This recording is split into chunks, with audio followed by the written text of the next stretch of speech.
السلام عليكم ورحمة الله وبركاته. الحمد لله رب العالمين والعاقبة للمتقين ولا عدوان إلا على الظالمين والصلاة والسلام على سيد الأنبياء المرسلين نبينا وحبيبنا وإمامنا وقدوتنا وقائدنا محمد بن عبد الله وعلى آله وصحبه ومن تبعهم بإحسان إلى يوم الدين. أما بعد، أعوذ بالله من الشيطان الرجيم. وإذا ضربتم في الأرض فليس عليكم جناح أن تقصروا من الصلاة. وقال النبي الأمين صلى الله عليه وسلم: إن الله يحب أن تؤتى رخص كما يكره أن تؤتى معصيته. সম্মানিত আল্লাহর মেহমানগণ, এই পর্বে আমরা আমাদের সফরের সাথে সংশ্লিষ্ট একটি গুরুত্বপূর্ণ বিষয়, তা হলো সফর অবস্থায় কসর নামাজের ধরনটা কিরূপ হবে, কিভাবে আমরা কসর সালাত আদায় করব, এই সম্পর্কে সংক্ষিপ্ত পরিসরে আলোকপাত করার চেষ্টা করব। মা তৌফিক ইল্লা বিল্লাহ। আল্লাহ সুবহানাহু ওয়া তাআলা বান্দার প্রতি বড়ই করুণাময়, দয়াশীল। সফর একটি কঠিন বিষয়। এই জন্য রাসূল সাল্লাল্লাহু আলাইহি ওয়াসাল্লাম এই সফরকে জাহান্নামের একটা টুকরা হিসাবে, আযাবের একটা অংশ হিসাবে তিনি আখ্যায়িত করেছেন। আস-সফরু কিতাতুম মিনাল আযাব, আযাবের একটা অংশ বিশেষ হিসাবে এই সফরকে রাসূল সাল্লাল্লাহু আলাইহি ওয়াসাল্লাম আখ্যায়িত করেছেন। সুতরাং আল্লাহ সুবহানাহু ওয়া তাআলা বান্দার প্রতি করুণাময়, দয়াশীল। এর বহিঃপ্রকাশ স্বরূপ আল্লাহ সুবহানাহু ওয়া তাআলা বান্দার জন্য অনেক ক্ষেত্রে অনেক বিষয়গুলো তিনি শিথিল করেছেন। তার মধ্যে মুসাফিরের জন্য আল্লাহ সুবহানাহু ওয়া তাআলা 4 রাকাত বিশিষ্ট নামাজকে 2 রাকাত করেছেন, এবং এই সুন্নতে মুআক্কাদা যে 12 রাকাত নামাজ রয়েছে সুন্নত, সেইটি না পড়েই আল্লাহ সুবহানাহু ওয়া তাআলা তার আমল নামায় ফুল নেকি দান করবেন। ফুল নেকি দান করবেন। ভাইরা, আল্লাহর দয়া, আল্লাহর অনুগ্রহ নিয়ে যদি আমরা আলোচনা করি, তাহলে আল্লাহ সুবহানাহু ওয়া তাআলার দয়া বান্দার প্রতি অপরিসীম। আল্লাহ সুবহানাহু ওয়া তাআলা বলেন যে আমার গজব এবং আমার দয়া এই দুটো ঝগড়া বেঁধে গেল, অবশেষে গলাবাত রহমাতি আলা গযাবি, আমার দয়া আমার রাগের উপরে বিজয় লাভ করলো।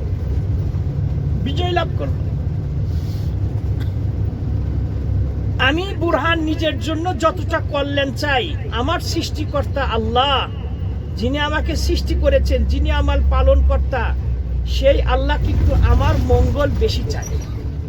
বাস্তব চিত্র আমরা এই ক্ষেত্রে 2-1টি বর্ণনা করলে বিষয়টি আরো পরিষ্কার হবে। এক ব্যক্তি ফ্লাইট মিস করলো। এই বেচারা অনেকদিন পর দেশে যাবে, একবারে ফ্লাইট মিস করাতে দিশাহারা হয়ে গেছে। পাগলপাড়া এয়ারপোর্টে বেশ কিছু ট্রাভেলস আছে, অনেক খোঁজাখুঁজির পরে আর একটা টিকিট সে পেল বেশ কয়েক ঘন্টা পর। এখন দ্বিতীয় ফ্লাইট সময় ঘনিয়ে আসছে। বেচারা যেহেতু নিজে বেশ ক্লান্ত বোধ করছে, হঠাৎ বিল্ডিং এর দেওয়ালের সাথে হেলান দিয়ে একটু ঘুমিয়ে পড়লো। দ্বিতীয় ফ্লাইটও সে মিস করলো। গভীর ঘুমে আচ্ছন্ন দ্বিতীয় ফ্লাইটও মিস। কিছুক্ষণ পরে ঘুম থেকে জেগে দেখলো যে এই ফ্লাইটও মিস হয়ে গেছে। কেমন লাগবে? হা হুতাশ, একেবারে দিশেহারা হয়ে গেছে। কিন্তু কিছুক্ষণ পরে সংবাদ আসলো, দ্বিতীয় যে ফ্লাইটে তার যাওয়ার কথা ছিল, এই ফ্লাইটটা নষ্ট হয়ে, আগুন লেগে, বিধ্বস্ত হয়ে যত যাত্রী ছিল সকলেই মারা গেছে। আল্লাহ সুবহানাহু ওয়া তাআলা তাকে বাঁচাবে, এই জন্যই তাকে ঘুমিয়ে দিলেন। এই মেসেজটা শোনার পরে তার কেমন লাগবে? এই গত রমজান মাসে ঢাকা বেইলি রোডে রেস্তোরাঁতে যেই আগুন লেগে প্রায় 50 জন লোকের প্রাণহানি ঘটলো, সেইখানে কিন্তু অনেক বাস্তব চিত্র উঠে এসেছে। এক ব্যক্তি তার স্ত্রী এবং ছেলেকে সন্তানকে পাঠিয়ে দিল যে তোমরা যাও, আমি অফিসিয়াল কাজে আমাকে একটু আসতে লেট হবে, আমি আসছি। আগুন লেগে গেল, স্ত্রী এবং বাচ্চা উভয় আগুনে পুড়ে ছাই হয়ে গেলে, কিন্তু ওই ব্যক্তি লেটে আসার কারণে আল্লাহ তাকে বাঁচিয়ে দিল। আল্লাহ তাকে বাঁচাবেন এই জন্য স্ত্রী এবং বাচ্চাদের সাথে আল্লাহ তাকে পাঠান নাই। অনেক ঘটনা আছে ভাইরা আমার। এই জন্য আল্লাহর দয়া, আমরা অনেক সময় একটা কিছু চাই, ওই ওই ওই আল্লাহর কাছে চাচ্ছি যে আল্লাহ তুমি আমারে দাও, কিন্তু আল্লাহ দেখছে না বলে আমরা অনেক সময় জলদিবাজ করি না। আমরা আল্লাহর কাছে কেউ যদি এই দোয়া করে, দোয়ার ক্ষেত্রে যদি দুটো শব্দ না থাকে যে সে গুনার কাজ করবে অথবা আত্মীয়তার সম্পর্ক ছিন্ন করবে, আল্লাহ আমার ভাই আমাকে কষ্ট দিচ্ছে, এর মুখ যেন আমাকে তুমি না দেখাও, আল্লাহ আমি ওর সাথে সম্পর্ক আমাকে ছিন্ন করে দাও, এইরকম দোয়া হলে আল্লাহ কবুল করবে না। এবং আল্লাহ তুমি আমাকে সম্পদ দিলে আমি হচ্ছে সিনেমা হল বানাবো, এইরকম গুনার কাজ করার জন্য করলে দোয়া কবুল হবে না। অন্যথায় কোনো বান্দা যখন আল্লাহর কাছে খালেজ দিলে দোয়া করে তখন তার দোয়াটা কবুল হয়ে যায়, কিন্তু দোয়ার প্রতিফল আল্লাহ তিনভাবে দেন। যা চাচ্ছে আল্লাহ সেটি হয়তো দিয়ে দেন, যা চাচ্ছে আল্লাহ ওইটি না দিয়ে এর বিনিময়ে তার গুনাহ আল্লাহ মাফ করে দেন, যা চাচ্ছে এইটি না দিয়ে আল্লাহ ওর পরীক্ষা করার জন্য সে মারাত্মক রোগে আক্রান্ত, আল্লাহ তুমি আমার অসুখ বিসুখ ভালো করো, কিন্তু আল্লাহকে ওই অসুখ অবস্থায় রাখবেন যাতে ইমানি পরীক্ষা করার জন্য। এই দোয়ার সুফল আল্লাহ তাকে জান্নাতে দান করবে, সুতরাং পেয়ে যাবে। এবং দোয়া করার ক্ষেত্রে রাসূল সাহেব বলছেন তোমরা তাড়াহুড়া করবা না, দোয়া কবুল হয়ে যায়। মুসা আলাইহিস সালাম ফেরাউনের জন্য বদদোয়া করেছিলেন, আল্লাহ এই ফেরাউনের এই বদদোয়াটা মুসা আলাইহিস সালামের যে করেছিলেন 25 বছর পরে আল্লাহ বদদোয়া কবুল করেছিলেন। কয় বছর ভাই? 25 বছর পরে। এই যে আমরা আশুরা রোজা রাখলাম, আশুরা আল্লাহ মুসা আলাইহিস সালাম আল্লাহকে বলছে আল্লাহ আপনি ফেরাউনকে এবং তার দলবলকে অনেক আপনি সম্পদ দিয়েছেন, এই কারণে তারা মানুষকে বিভ্রান্ত করে, এই কারণে তারা মানুষের উপর জুলুম অত্যাচার করে, আল্লাহ তুমি তাদের সম্পদ ধ্বংস করে দাও, তাদেরকে ধ্বংস করে দাও যাতে মানুষের ক্ষতি করতে না পারে। এবার আল্লাহ বলছেন কদ উজিবাত দাওয়াতুকুমা, আমি তোমাদের দুইজনের দোয়া কবুল করলাম। তার মানে মুসা দোয়া করেছে আর ভাই হারুন আমিন আমিন বলেছে, আল্লাহ এই দোয়াটা কবুল করলেন। পরে 25 বছর পরে কোন কোন মুফাসসিরে কেরাম উল্লেখ করেছেন রাসূল সাল্লাল্লাহু আলাইহি ওয়াসাল্লাম তিনি কাবা ঘরকে সম্মুখে রেখে সালাত আদায় করেছেন। আর এই আবু জেহেল, আবু লাহাব, উতবা, সাইবা কাফেরদের বড় বড় লিডাররা এই উটের গরুর মরা গরুর মানে ভুঁড়ি নিয়ে এসে বস্তায় করে মাথার উপর চাপি দিয়েছে। এবং যখন তিনি সেজদায় থেকে মাথা উঠিয়েছেন তার গলায় রশি ধরে টেনে দিয়েছে, ফাতিমা চিৎকার করে কেঁদেছে। রাসূল সাল্লাল্লাহু আলাইহি সাল্লাম এই আবু জেহেল, উতবা, সাইবার জন্য বদদোয়া করেছিলেন। 12 বছর পরে এই বদরের যুদ্ধে আল্লাহ সুবহানাহু ওয়া তাআলা এদেরকে হত্যা করলেন। সুতরাং নবীর দোয়া যদি এত লেটে কবুল হয়, আমি আপনাকে এই জন্য ভাই তাড়াহুড়া করব না। আপনি চাচ্ছেন একটা, আল্লাহ যদি সেইটা নাও দেয় মনে করতে হবে এর মধ্যে কল্যাণ আছে। এই জন্যই ভাইরা আমার সবসময় আমরা আল্লাহর কাছে চাবো, চাওয়ার পর যদি আল্লাহ ওইটি না দেয় মনে করবো যে এটি হচ্ছে আমার জন্য কল্যাণ। আমার আগেও বলেছে, আপনাদেরকে শিক্ষার জন্য বলছি, আমার 5ম মেয়েটা যখন হলো, 1 থেকে লাগাতার 5টা মেয়ে, 5ম মেয়েটা যখন হলো তখন আমার বাসার পরে মসজিদের সানি ইমাম সাহেব, বাড়ি তার ফেনী ডিস্ট্রিক্টে, তিনি এসে আমাকে সান্ত্বনা দিচ্ছে যে শেখ আপনার তো 5টা মেয়ে হলো, হয়তো আপনার মন খারাপ, এই জন্য আপনাকে সান্ত্বনা দেওয়ার জন্য আমি একটা ঘটনা বলতে আপনার কাছে এসেছি। তাই বললাম যে এটা আপনি ভুল বললেন, আপনি আমাকে অন্য কথা বলতে পারতেন, কিন্তু মেয়ের যে ফজিলত সেটা আল্লাহ পাক আমাকে জ্ঞান যতটুকু দিয়েছে তাতে তো আমি তো মনক্ষুণ্ণ না। আলহামদুলিল্লাহ, একটা হাদিস এসেছে যার 5টা মেয়ে হবে রাসূল সাল্লাল্লাহু আলাইহি ওয়াসাল্লাম বলেছেন আমি এবং তার ওই ও বা পিতা মাতা আঙ্গুল যেভাবে পাশাপাশি, জান্নাতে এইভাবে পাশাপাশি অবস্থান করবে। আর একটা বর্ণনা এসেছে 2 মেয়ের কথা অথবা 2 বোনের কথা, যদি কোনো ব্যক্তি যদি 2 বোনকে সঠিকভাবে লালিত পালিত করে, 2 মেয়েকে যদি সঠিকভাবে লালিত পালিত করে, তাহলে আঙ্গুল যেভাবে পাশাপাশি, রাসূল সাহেব বলছেন আমি আর ওই ব্যক্তি জান্নাতে পাশাপাশি থাকি। তে বলছে শায়েখ তবু আপনাকে সান্ত্বনা দেওয়ার জন্য বলছি যে আমার দৃষ্টিকে এক অফিসার ব্যক্তি, তার আল্লাহ লাগাতার 6টা মেয়ে কন্যা সন্তান দিয়েছে। 6টা মেয়েই মাশাআল্লাহ গ্রাজুয়েট, 6টা মেয়েই শিক্ষিতা, এবং এর মধ্যে কিছু কিছু কোনো মেয়ের আলহামদুলিল্লাহ ভালো জায়গায় বিবাহ হয়ে গেছে। আল্লাহর কাছে কান্নাকাটি করার পর 7ম বার আল্লাহ তাকে একটা ছেলে দিলেন। পিতামাতা স্বভাবতই আনন্দ, ফ্যামিলি মেম্বার সকলেই আনন্দিত, এবং ছেলে হওয়ার কারণে এতটাই ছাড় দিয়েছে, যা চাইতো তাই করত, পড়াশোনা অত গুরুত্ব না, তার আবদার পূরণ করত। বলছে যে আমাদের এই ফেনী ডিস্ট্রিক্টের মাস্তান টাইপের যে লোকেরা আছে তার মধ্যে এই ছেলে অন্যতম একজন। এখন এই ছেলের কারণে পিতামাতার শান্তি নেই, শান্তি নেই। ছেলের কারণে পিতামাতাকে বিচারের কাঠগড়ায় দাঁড়াতে হচ্ছে। এই পিতামাতা এখন চিৎকার দিয়ে বলছে আল্লাহ, এটা ছেলে না হয় যদি তুমি আমাকে মেয়ে দিতে তাও শান্তি থাকতে পারতাম। কোনো ঘটনা আল্লাহ বাস্তব দেখিয়ে দেন। এই জন্য ভাইরা আমার সৃষ্টিকর্তা, আমার পালনকর্তা, আমার রিজিক দাতা, করুণাময় রহমান রহিম গফুর গফফার, ইনি আমার করলেন আমার থেকে অনেক গুণ বেশি চান। আসা আন তুহিব্বু শাইআ ওয়া হুয়া কুরহুল লাকুম, তোমরা চাচ্ছ একটা জিনিস, পছন্দ করছো, কিন্তু এটা আমি আল্লাহ তোমার জন্য অপছন্দ করছি। ওয়া আসা আন তাকরাহু শাইআ ওয়া হুয়া খায়রুল লাকুম, আবার তোমরা একটা জিনিস অপছন্দ করছো, কিন্তু আমি আল্লাহ এটা তোমার জন্য কল্যাণকর রেখেছি। এই জন্য এই সফর অবস্থায় আল্লাহ সুবহানাহু ওয়া তাআলা বান্দার জন্য কিছু ছাড় দিয়েছে।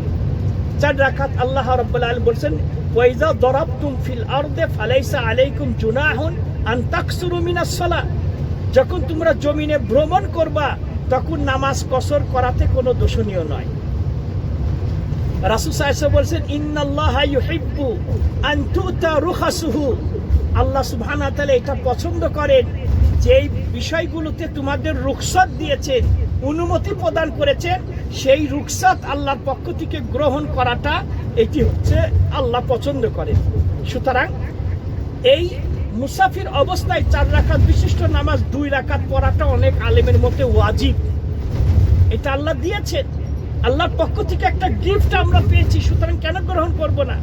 কিছু কিছু আছে এই মূর্খরা, এরা মনে করে যে না 4 রাকাত পড়লে বেশি নেকি পাবো, আমি 4 রাকাতই পড়বো না। ভাই, এই ক্ষেত্রে আপনাকে কসর 4 রাকাত জোহর আসর ইশা 4 রাকাত নামাজ 2 রাকাত পড়াতে আপনি আল্লাহর রাসূলের আদেশ পালন করলেন, এর জন্য বেশি নেকি পাবেন।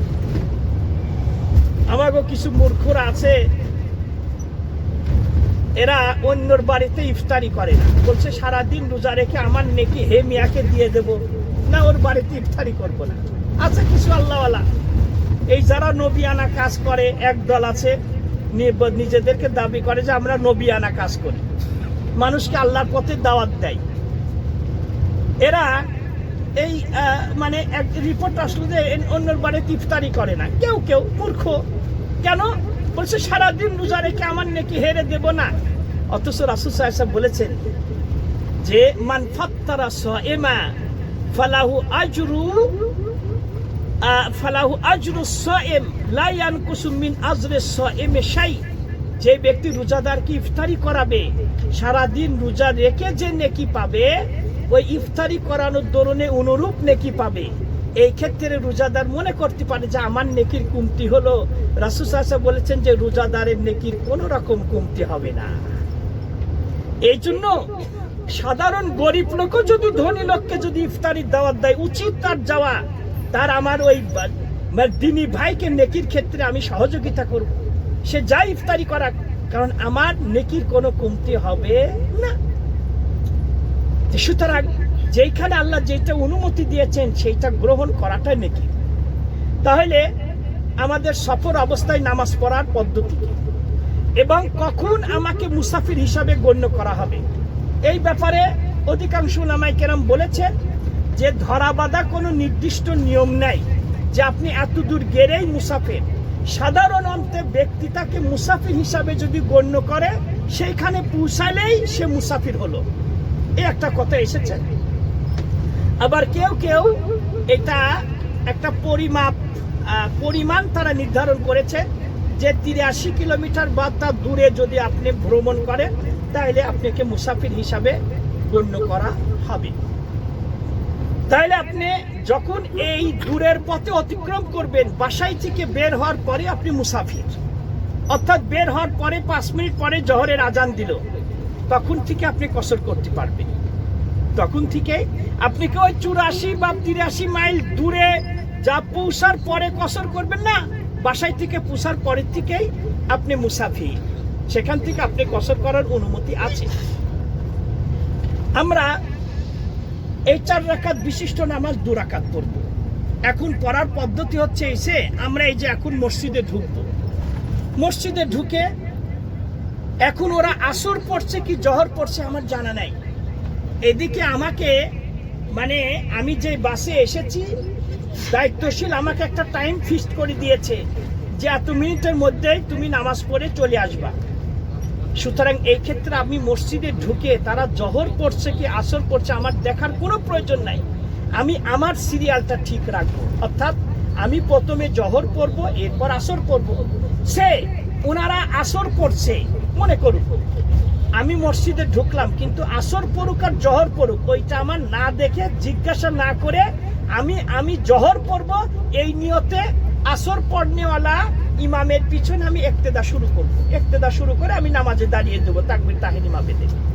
আমার সিরিয়াল আমি ঠিক রাখবো, এটা দেখার কোনো প্রয়োজন না, আমার নামাজের কোনো রকম ক্ষতি হবে না। আবার মনে করুন আপনি আসর পড়নেওয়ালা ব্যক্তির পিছনে জোহর পড়লেন, এখন দ্বিতীয় জামাতে দেখা গেল যে নতুন মুসল্লি ঢোকেছে, আপনি এখন আসর পড়বেন কিন্তু হে মিয়ারা জোহর, তাহলে আপনি এখন জামাত অলরেডি শুরু হয়ে গেছে। এখানে আরেকটা কথা, এক মসজিদে এট এ টাইমে একাধিক ফরজ নামাজ পড়া চলবে না, এইটা কিন্তু গুরুত্বপূর্ণ পয়েন্ট। আমাদের দেশের মূর্খরা এরা বলছে যে একই মসজিদে সানি জামাত চলবে না, যখন প্রথম জামাত হয়ে যায় সবাই একা একা পড়ে, এটা মূর্খ, এটা হাদিস বিরোধী মানে আমল। রাসূল সাল্লাল্লাহু আলাইহি সাল্লাম একদিন ফরজ নামাজ পড়ে মসজিদে বসে আছে, ঈদ বছরে এক ব্যক্তি মসজিদে ঢুকলো, অনেক সাহাবীরা ওই জায়নামাজে বসে আছে। রাসূল সাল্লাল্লাহু আলাইহি ওয়াসাল্লাম বললেন, যারা রাসূলের সঙ্গে নামাজ পড়েছেন তাদেরকে লক্ষ্য করে বললেন, ওগো যে মাম মিনকুম ইয়াতাসাদদাক লি আখিকুম, তোমাদের মধ্যে কেউ আছে যে তোমাদের ভাইয়ের জন্য সদকা করবে? কি করবে? সদকা করবে। তোমার এই ভাইয়ের জন্য সদকা করার জন্য তোমরা কেউ প্রস্তুত আছো? সদকা করার অর্থ কি? সদকা করার অর্থ হচ্ছে একা একা ফরজ নামাজ পড়লে যে নেকি হবে, তোমরা যদি তার সাথে যে জামাতের সাথে এই নামাজ পড়ো তাহলে ওর নেকির পরিমাণটা বেড়ে যাবে। তাহলে যারা রাসূলের সঙ্গে ফরজ নামাজ একবার পড়েছে, আবার দ্বিতীয় ওই ব্যক্তির সাথে যে ফরজ নামাজ পড়ছে, এই দ্বিতীয়টা এদের জন্য নফল, আর যে ব্যক্তি প্রথম পড়ছে ওর জন্য ফরজ। এখানে যে হাদিস দ্বারা বোঝা যাচ্ছে রাসূল সাল্লাল্লাহু আলাইহি সাল্লাম ফরজ নামাজ জামাতে পড়ার ব্যাপারে তিনি উদ্বুদ্ধ করছেন। যত আপনি লোকের সংখ্যা জামাতে বাড়বে ততই হচ্ছে নেকির পরিমাণটাও বৃদ্ধি পাবে। সুতরাং এটা ভুল যে একা একই নামাজ পড়ে এক জামাত হয়ে গেলে, এবং এই আরো মূর্খতা যে যখন এক জামাত হয়ে যায় পরবর্তীতে মসজিদে যারা নামাজ পড়ে একামত দেয় না। কেন? বলছে হে মিয়া ইমাম সাহেব ওই প্রথম জামাত হয়ে গেছে, সব আমাদের দায়িত্ব নিয়ে এনেছে। একটা মূর্খতার একটা সীমা আছে। হে আপনি দায়িত্ব নিবে কেন? আনাস বিন মালিক রাদিয়াল্লাহু তাআলা আনহু খাদিমুন নবী সাল্লাল্লাহু আলাইহি সাল্লাম, যেই সাহাবী রাসূলের 10 বছর খেদমত করেছেন, তিনি একবার জামাত শেষ হওয়ার পরে মসজিদে ঢুকলেন, একামত দিয়ে তিনি নামাজ পড়লেন। সেটা ওই ইমাম আমার দায়িত্ব কিভাবে নেই ভাই? যদি নিজেকে প্রশ্ন, হে মিয়া আমার দায়িত্ব নিবে কেন? সেটা ফরজ নামাজ আমরা যখন পড়ব পুরুষেরা, তখন একামত দেওয়াটা এটা হচ্ছে সুন্নাত। সুন্নাত, আমি একামত দিয়ে নামাজ পড়বো। এই জন্যই ভাইরা আমার, তাহলে মসজিদে ঢুকে কে কোন নামাজ পড়ছে এইটা আমার দেখার প্রয়োজনে আমি আমার সিরিয়াল ঠিক রেখে আমি জামাতে দাঁড়িয়ে যাব। আর আপনার যদি একাধিক নামাজ যদি কাজা হয়ে যায় তাহলে সেই ক্ষেত্রে অবশ্যই আপনাকে সিরিয়াল ঠিক রাখতে হবে। রাসূল সাল্লাল্লাহু আলাইহি সাল্লাম জীবনে একদিন মাত্র তার কয়েক ওয়াক্ত নামাজ কাজা হয়েছিল খন্দকের যুদ্ধে। সেই খন্দক ইনশাল্লাহ আমরা দেখব, ইনশাল্লাহ যেখানে যুদ্ধ হয়েছিল। এই যুদ্ধে রাসূল সাল্লাল্লাহু আলাইহি ওয়াসাল্লাম পরীক্ষা খনন করতে যে শত্রুদের মোকাবেলা করার জন্য প্রস্তুতি নিচ্ছিলেন, এই ব্যস্ততার কারণে তার কয়েক ওয়াক্ত নামাজ কাজা হয়েছিল। রাসূল সাল্লাল্লাহু আলাইহি ওয়াসাল্লাম ওই জালেম ওই মুশরিকদের জন্য তিনি বদদুয়া দিয়েছিলেন, যে বলছেন আমার নামাজ কাজা করলো, নামাজের প্রতি মহব্বত ভালোবাসা। সেইখানে রাসূল সাল্লাল্লাহু আলাইহি ওয়াসাল্লাম সিরিয়ালি সেদিন কাজা নামাজ পড়েছিলেন। সে মাগরিবের পরে তিনি নামাজ পড়তে শুরু করলেন। মনে করেন জোহর, আসর, মাগরিব, ঈশা, ঈশার টাইমে তিনি এই 4 ওয়াক্ত নামাজ পড়বেন। প্রথমে তিনি ঈশা পড়লেন না, প্রথমে পড়লেন জোহর, এরপরে আসর, এরপরে মাগরিব, এরপরে ঈশা। সিরিয়াল ঠিক রাখি, এই জন্যই আমি আমার সিরিয়াল ঠিক রাখবো। আর একটা কথায় এসে যায়, মনে করুন আপনি মুসাফির না, আপনি মুকিম অবস্থায় মসজিদে ঢুকলেন, ঢুকার পর অলরেডি জোহরের 2 রাকাত নামাজ হয়ে গেছে, অথবা ঈশার প্রথম 2 রাকাত নামাজ হয়ে গেছে। আপনি 3য় রাকাতে ইমাম সাহেবকে পেলেন। যেই 3য় রাকাতে ইমাম সাহেব শুধু সূরা ফাতিহা পড়েছে, আপনি এরপরে 4র্থ রাকাত তার সাথে পেলেন। যেই 4র্থ রাকাতে ইমাম সাহেব শুধু সূরা ফাতিহা পড়েছে, আপনি ইমাম সাহেবের সঙ্গে শেষের 2 রাকাত পেলেন। এখন আপনি প্রথম 2 রাকাত ছুটে গেল, বাকি 2 রাকাত আপনি কিভাবে পড়বেন? প্রশ্নটা বুঝলেন না? এই হাজী কাসেম, বুঝলেন? তাহলে এখন এই 2য় রাকাত আপনি 2 রাকাত, শেষের 2 রাকাত ইমাম সাহেবের সাথে পাইলেন। যেই 2 রাকাতে ইমাম সাহেব শুধু সূরা ফাতিহা পড়েছে, আপনি এখন বাকি 2 রাকাত কিভাবে পড়বেন? সূরা ফাতিহার সাথে আরেকটা সূরা মিলাবেন না শুধু সূরা ফাতিহা পড়বেন? সবাই বলেন, ম্যাক্সিমাম বলেন দেখি। আব্দুল্লাহ, তুমি কি করো? আমি তো মিলাই। আমাদের শোয়েব ভাইও মিলাই, আব্দুল্লাহ মিলাই। আর আমাকে এখানে ছোট মুফতি আছে, উনি বললেন যে মিলানো যাবে না। এখন সঠিক কোনটা ভাই? এই ক্ষেত্রে ভালো করে শুনুন, এই পরিস্থিতিতে আমরা শিকার হই প্রায়। হ্যাঁ, এইটা আব্দুল্লাহ এবং শোয়েব ভাইয়ের ফতোয়া ভুল। মনে করেন আপনি 3য় রাকাত পেলেন, আপনার জন্য এটা প্রথম রাকাত। আপনি যদি এখন সূরা মিলান তাহলে রেজাল্ট আসলো কি? আপনি প্রথমে শেষের 2 রাকাত পড়লেন, আর প্রথম 2 রাকাত আপনি শেষে যাই পড়লেন। শোয়েব ভাই, তাই আসে না?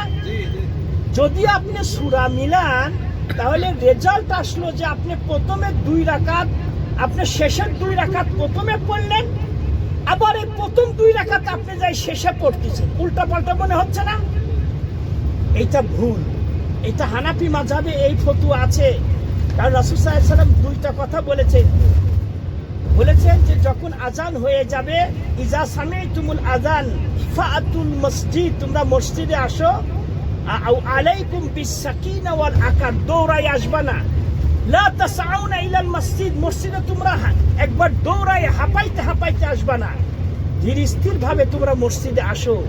ফামা আদরাকতুম ফাসাল্লু, এসে তোমরা ইমাম সাহেবের সঙ্গে যে কয় রাকাত পাবে ওই কয় রাকাত পড়বে। ওমা ফাতাকুম ফাআতিমু, আর যেই কয় রাকাত তোমাদের ফৌত হয়ে যাবে সেই কয় রাকাত পূরণ করবে। একটা বর্ণনা এসেছে পূরণ করা, আর একটা বর্ণনা এসেছে ফাকদু, তোমরা কাজা করবা। তো এখানে কাজা করার অর্থ হচ্ছে পূরণ করাই, কিন্তু ওনারা শাব্দিক অর্থ নিয়েছেন। কারণ আল্লাহ বলছেন ফাইজা কাযাইতুমুস সালাহ ফান্তাশিরু ফিল আরদ, যখন তোমরা নামাজ শেষ করবা, পূর্ণ করবা, তখন তোমরা জমিনে বেরিয়ে পড়ো রিজিকের জন্য। সুতরাং এখানে কাজা অর্থ হচ্ছে পূরণ করা। তাইলে আমি আমার সিরিয়াল ঠিক লাগবে। আমি 3য় রাকাতে তাকবীর তাহরিমা দিয়ে যখন ইমাম সাহেবের জন্য দাঁড়ালাম, এটা আমার জন্য প্রথম রাকাত। যদিও এই প্রথম রাকাত ইমাম সাহেব শুধু সূরা ফাতিহা পড়েছে, আমার প্রথম রাকাতের কাজ হয়ে গেল। এবার দ্বিতীয় রাকাত ইমাম সাহেবের চতুর্থ রাকাত, কিন্তু আমার জন্য দ্বিতীয় রাকাত। যদিও ইমাম সাহেব ওই দ্বিতীয় রাকাতে সূরা ফাতিহা পড়েছে, আমি আমার সিরিয়াল ঠিক রাখবো। সুতরাং আমার প্রথম 2 রাকাতের কাজ হয়ে গেল। বাকি 2 রাকাত আমার সিরিয়াল ঠিক রেখে আমি শুধু সূরা ফাতিহা পড়বো। আব্দুল্লাহ, বুঝছো? তাহলে প্রথম 2 রাকাতে আমার কোনো সূরা পড়তে হবে না সূরা ফাতিহার সাথে? না, তুমি তো সুযোগই পাবা না। সুযোগই পাবো না, হ্যাঁ ওইটাই। ফাতিহা পড়েই তো রুকুতে চলে যাবে, হ্যাঁ। বা তুমি সুযোগ পাইলেও তোমার পড়ার দরকার নাই, শুধু সূরা ফাতিহা ইমাম সাহেব পড়তেছে না। তাহলে এইটা আমার সিরিয়াল ঠিক রেখে আমি এই তো ভাইরা আমার, এই জন্য আমি এই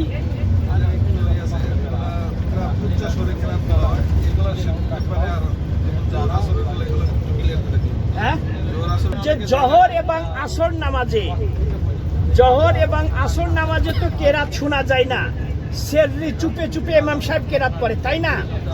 সেই ক্ষেত্রে জোহর এবং আসরের প্রথম 2 রাকাতে ইমাম সাহেব সূরা ফাতিহার পরে আরেকটা সূরা পড়ে, তাই না?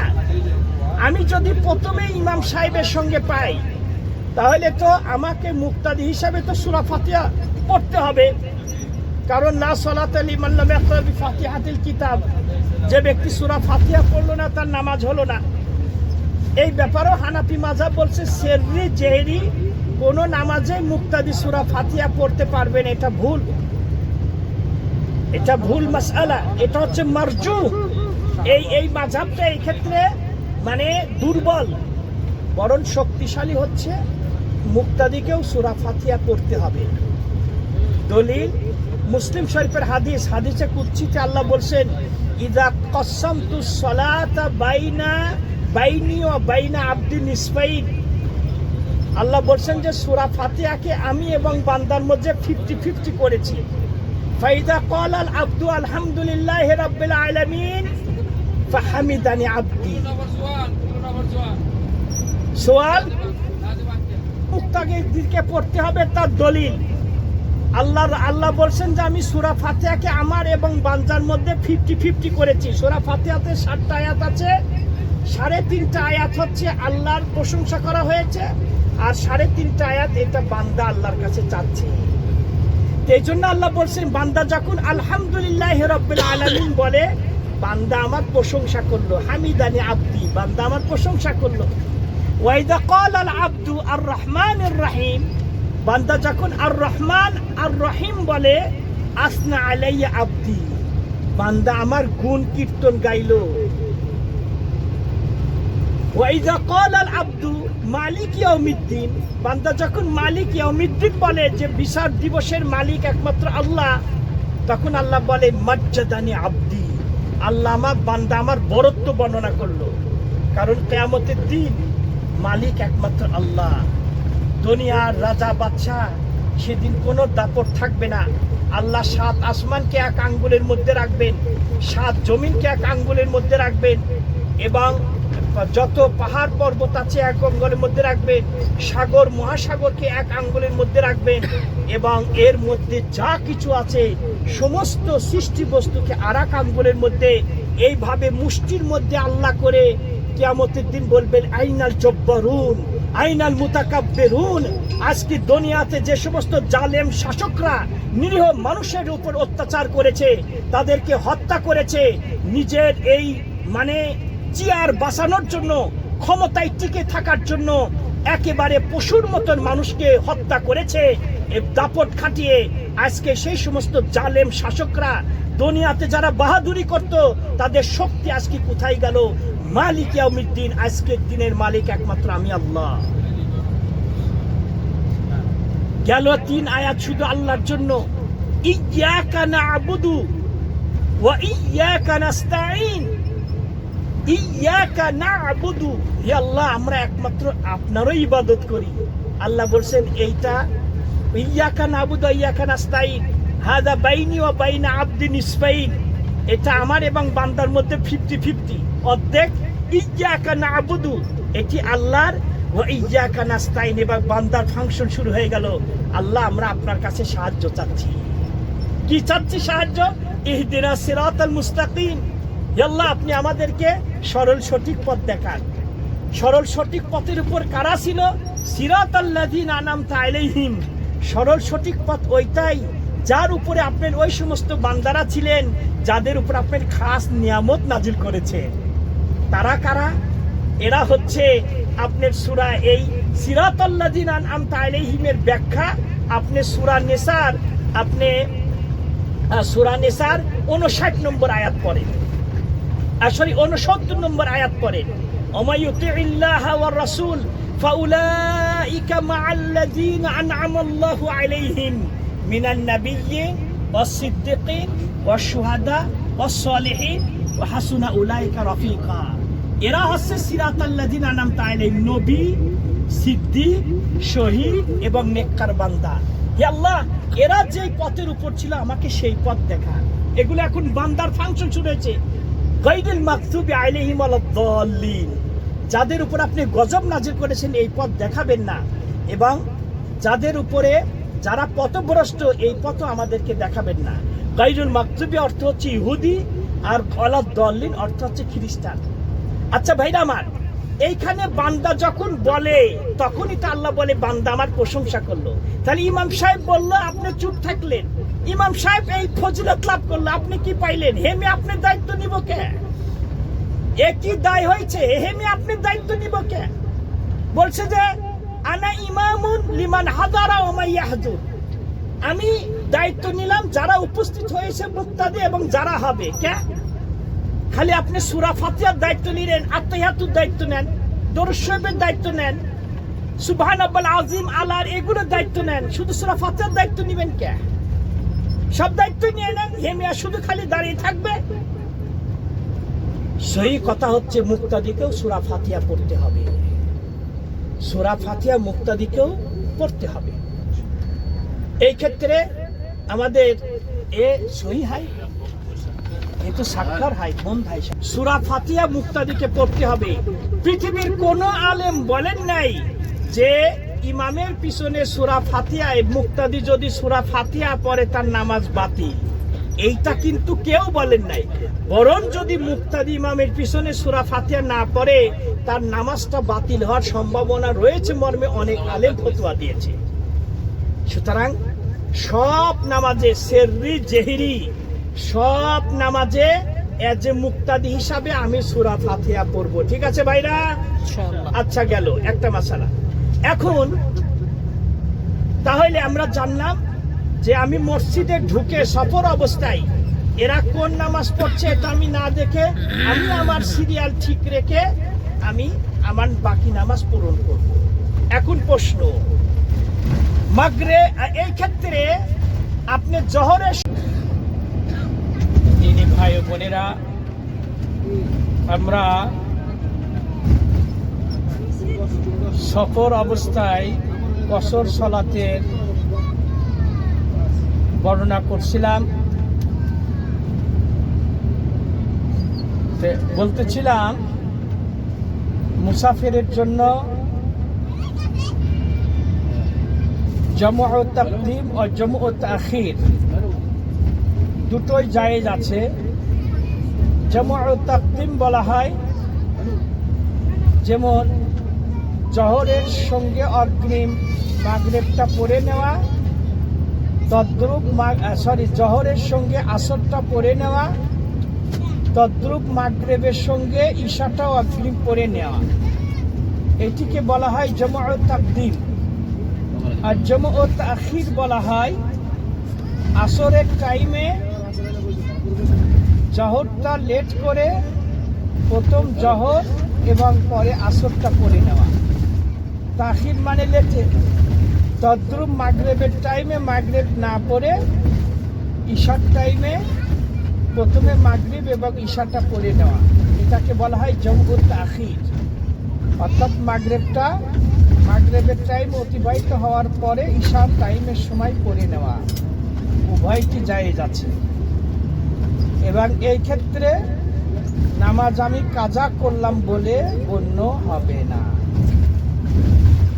ভাইরা আমার, একই মসজিদে এট এ টাইমে 2 ফরজ নামাজ জামাতের সাথে পড়া চলবে না। হ্যাঁ, মসজিদটা যদি বিশাল মসজিদ হয়, দেখা যায় যে এক সাইড থেকে আর এক সাইডে দেখা যাচ্ছে না, যেমন মসজিদে নববী, মক্কার হারাম, এটা আপনার এক সাইডে নামাজ পড়বেন, আর এক সাইড আপনি দেখা যাবে না। ওই গেট দিয়ে যারা ঢুকেছে নামাজ পায়নি, ওরা পড়তেছে, আপনি এই দিক পড়েন, সমস্যা নাই। কিন্তু মসজিদটা যদি ছোট হয়, তাহলে এট এ টাইমে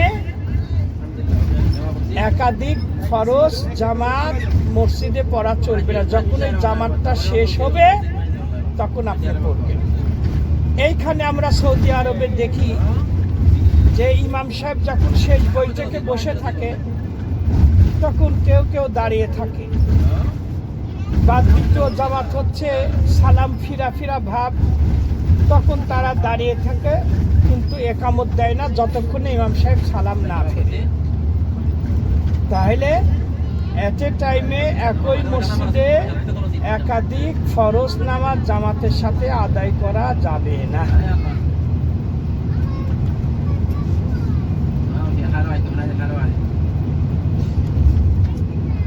এখন প্রশ্ন হচ্ছে যে আমরা জানলাম মসজিদে ঢুকে জহর পড়ুক আর আসর পড়ুক, আমার ধারাবাহিকতা আমি রক্ষা করে প্রথমে জহর পড়ব, তারপর আসর পড়ব। হয়তো বা বেচারা মসজিদে ঢুকে, আমি জানি না, তিনি হয়তো আসর নামাজ পড়ছেন, কিন্তু আমি কাউকে জিজ্ঞাসা করারও প্রয়োজন নেই, অপেক্ষা করারও দরকার নেই। আমি জহর নামাজের নিয়তে তার সঙ্গে জামাতে শরীক হয়ে যাব। সালাম ফিরার পর আবার নতুন মুসল্লি মসজিদে ঢুকলো,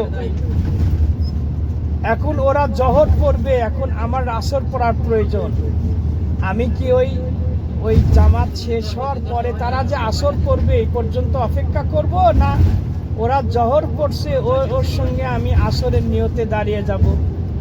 তাহলে অ্যান্সার হবে আমি আসরের নিয়তে ওই জহর পড়নেওয়ালা ইমামের পিছনে ইক্তেদা করব। এটা কোনো দোষণীয় নয়।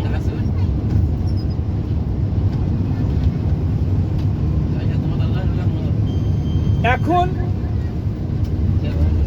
মাগরিব এবং ইশা, এইখানে একটু প্রবলেম কেউ ফিল করে থাকে, কারণ মাগরিব 3 রাকাত, ইশা 4 রাকাত, অথবা মাগরিব 3 রাকাত, মুসাফিরের জন্য ইশা 2 রাকাত।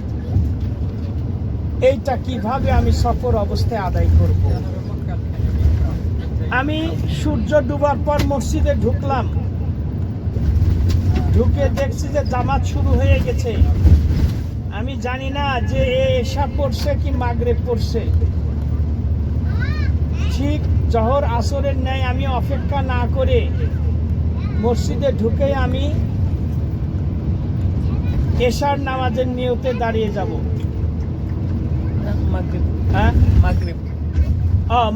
হ্যাঁ, মাগরিবের নিয়তে আমি দাঁড়িয়ে যাব। হইতে পারে তারা ইশা পড়ছে, আমি মাগরিবের নিয়তে দাঁড়িয়ে যে 2 রাকাত পরে ইমাম সাহেব সালাম ফিরবে, বাকি 1 রাকাত আমি একা একা পড়ব, আমার মাগরিব হয়ে গেল। এখন ইশা, জামাত শুরু হয়ে গেল। যদি তারা ঈশার নামাজ পড়ে তাহলে তো আমার কোনো সমস্যা নেই, কিন্তু প্রশ্ন হচ্ছে যে এরা নতুন মুসল্লি মসজিদে ঢুকে তারা মাগরিব পড়তে শুরু করলো। এই দিকে আমার গাড়ি ছেড়ে দিবে, আমার টাইম নাই, তাহলে আমি কি এই মাগরিবের জামাতের সাথে ঈশার নামাজের নিয়তে কি দাঁড়িয়ে যেতে পারবো? হ্যাঁ, পারবো। আচ্ছা, যদি পারেন তাহলে কিভাবে আদায় করবে? এই ক্ষেত্রে আমরা বলবো যে ঈশান নামাজ 2 রাকাত, মাগরিব 3 রাকাত, আপনি 2 রাকাত পরে বসে থাকবেন। আপনি তো পড়তে হবে তো ঈশা, ওরা মাগরিব পরে যখন 2 রাকাত পরে বসবে, আত্তেয়াতু পরে ওরা 3য় রাকাতের জন্য দাঁড়িয়ে যাবে, আর আপনি বসে আত্তেয়াতু করতেই থাকবেন। কারণ আপনি ঈশা 2 রাকাত পড়বেন। এখন প্রশ্ন, আমি আত্তেয়াতু করি কি, আত্তেয়াতু দরুদ শরীফ এগুলো পড়ে কি আমি একা একাই সালাম ফিরতে পারবো, না ওই ইমামের অপেক্ষা করব? উনি যখন 1 রাকাত পড়ে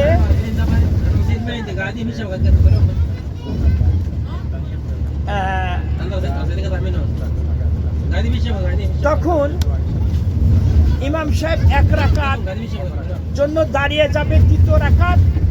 এখন আমি কি বসে আত্তেয়াতু দরুদ শরীফ এগুলো পড়তেই থাকবো ওই পর্যন্ত? ইমাম সাহেব 3য় রাকাত পড়ে যখন শেষ বৈঠকে বসবে, ইমাম সাহেবের সঙ্গে আমি সালাম ফিরবো, কোনটা করব?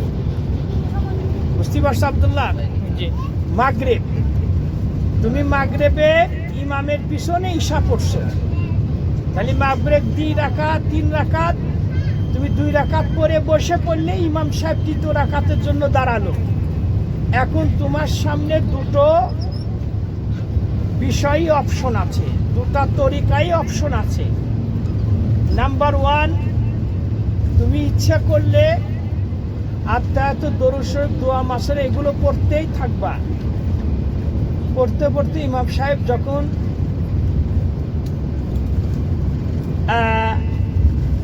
3য় রাকাত পরে আত্তেয়াতুতে বসবে, তার সাথে তুমি সালাম ফিরবা।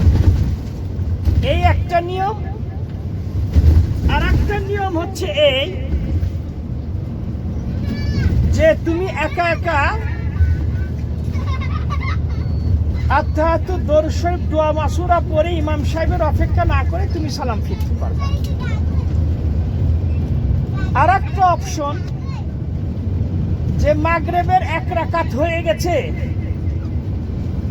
ওই সময় তুমি ইমাম সাহেবের সঙ্গে ঈশার নিয়তে দাঁড়িয়ে যাও, তাহলে তুমি 2 রাকাত পরে ওর সাথে সালাম ফিরলে। এই সিস্টেমগুলো আমরা সফর অবস্থায় ফিল করি। এইভাবে আমরা সফর অবস্থায় জোহর, আসর এবং ঈশা, মাগরিব এইভাবে আদায় করব।